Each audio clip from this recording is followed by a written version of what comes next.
car il appesantit sa main sur nous et sur Dagon, notre Dieu. Amen. Et sur Dagon, notre Dieu.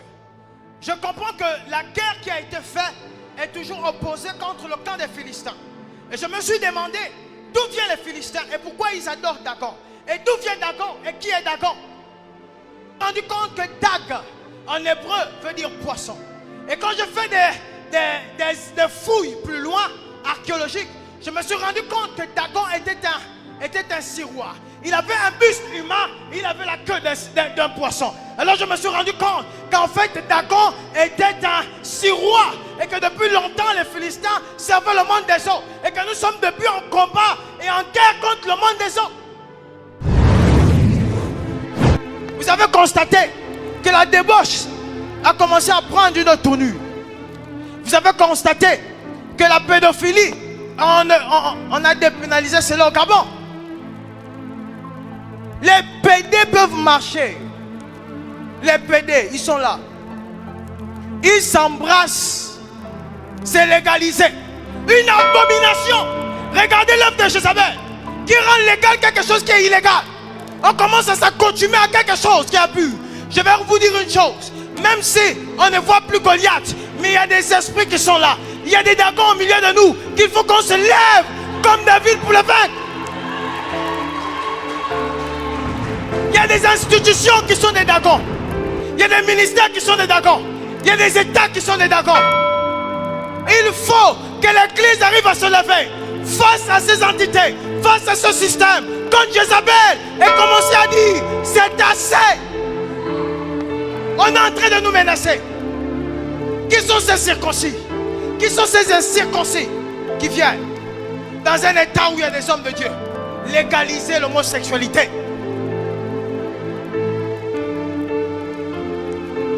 J'ai appris qu'il y a déjà la Bible pour les PD.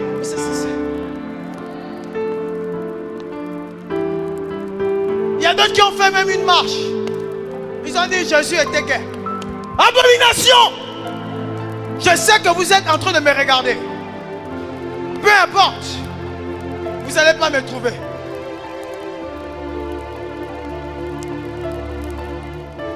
Il faut des hommes de Dieu qui arrivent à ordonner la vérité. On a besoin des Élis qui viennent confronter les prophètes de Baal. Et les prophètes de Baal sont les marabouts. Il faut qu'on aille au mont Carmel pour voir de qui est vraiment le Fils de Dieu. Ah oui, je me présente ici. Demain, si je meurs, de toutes les façons, vous avez un bon témoignage de moi. Au moins, il y a quelqu'un qui a parlé. Mais je ne mourrai pas. Parce que je sais ce que je dis. Et je sais de qui je suis fils.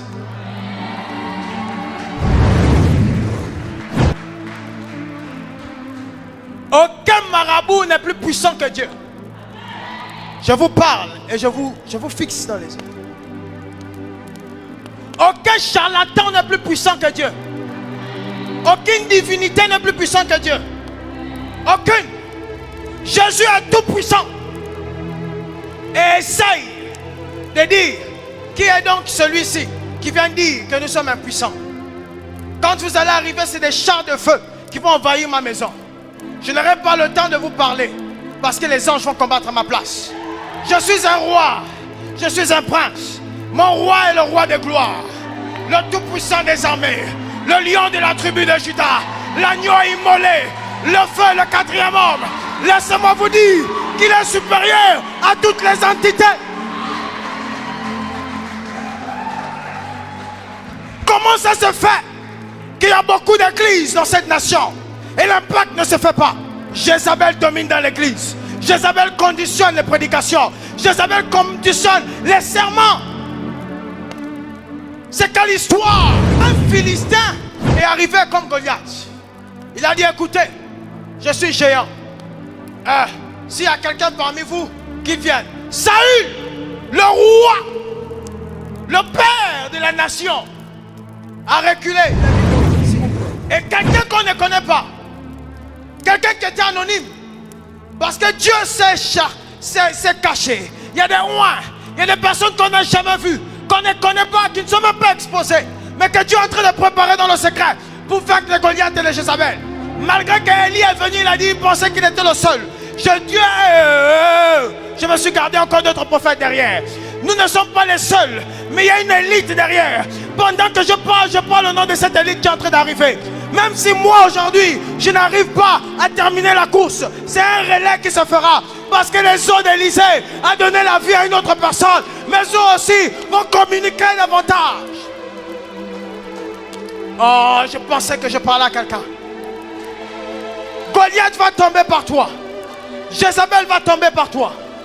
Est-ce que quelqu'un comprend ce que je dis? Alléluia. C'est le temps de la délivrance.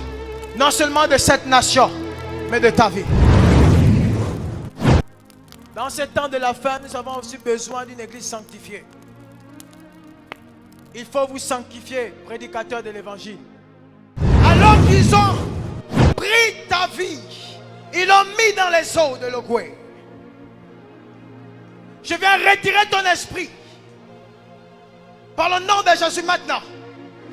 Toute influence